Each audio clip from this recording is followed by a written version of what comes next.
কিভাবে নিখোঁজ থেকে হত্যার ঘটনায় রূপ নিল এই ঘটনা? অভিযুক্ত কি আগে থেকে পরিকল্পনা করেছিল এই হত্যাকাণ্ড? কেন এখনো হত্যার উদ্দেশ্য স্পষ্ট নয়? অনলাইন সার্চ কি এই হত্যার মূল রহস্য উন্মোচন করবে? রুমমেটের সঙ্গে কি ঘটেছিল সেই রাতে? আপনারা দেখছেন TVN 24 নিউজ নেটওয়ার্ক।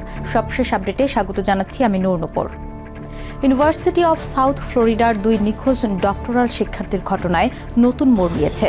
যখন কর্তৃপক্ষ নিশ্চিত করেছে সম্প্রতি উদ্ধার হওয়া দেহাবশেষ 27 বছর বয়সী নাহিদা বৃষ্টির। তিনি এপ্রিল থেকে নিখোঁজ ছিলেন। শুক্রবার আইনশৃঙ্খলা বাহিনী জানায় কয়েকদিনের ফরেনসিক পরীক্ষার পর এই পরিচয় নিশ্চিত করা সম্ভব হয়েছে।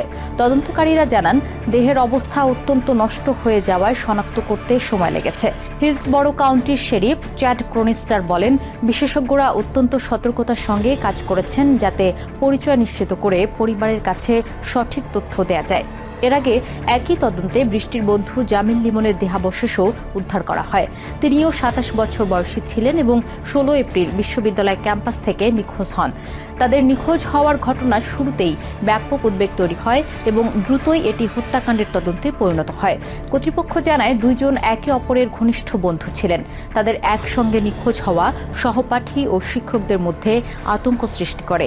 লিমনের দেহাবশেষ উদ্ধারের পর পরিস্থিতি আরও স্পষ্ট হয়, আর এখন বৃষ্টির পরিচয় নিশ্চিত হওয়ায় ঘটনাটি আরও মর্মান্তিক হয়ে উঠেছে। শেরিফ জানান, ধর্মীয় কারণে দ্রুতই দুজনের মরদেহ তাদের পরিবারের কাছে বাংলাদেশে পাঠানোর ব্যবস্থা করা হচ্ছে।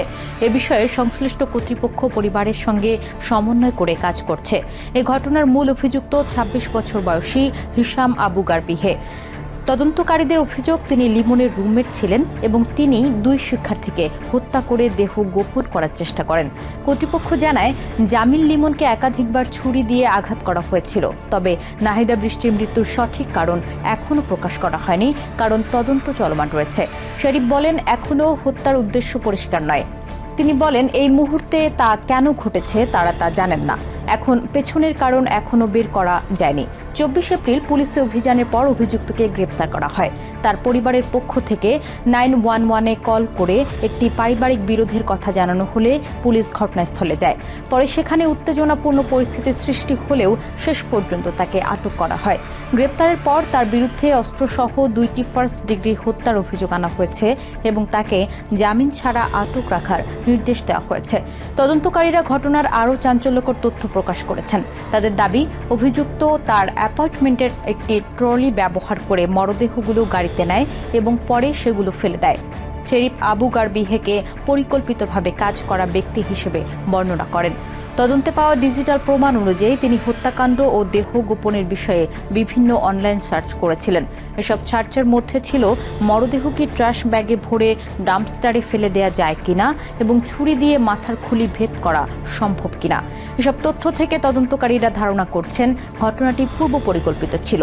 প্রসিকিউটরদের দাবি, অভিযুক্ত কৃত্রিম বুদ্ধিমত্তা ভিত্তিক চ্যাটবট ব্যবহার করেও পরামর্শ নেওয়ার চেষ্টা করেছিলেন।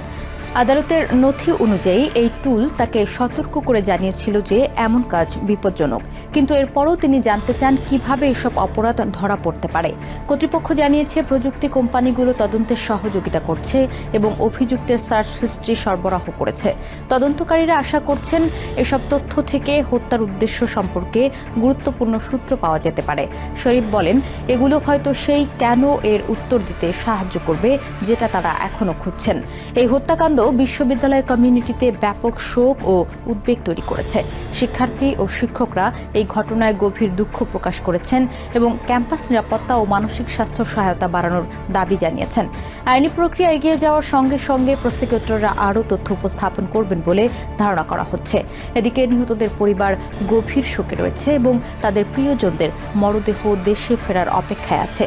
তদন্ত এখনও চলমান এবং কর্তৃপক্ষ জানিয়েছে আগামী দিনগুলোতে আরও তথ্য সামনে আসতে পারে। আপাতত নাহিদা বৃষ্টি ও জামিল লিমনের জন্য ন্যায় বিচার নিশ্চিত করাই প্রধান লক্ষ্য।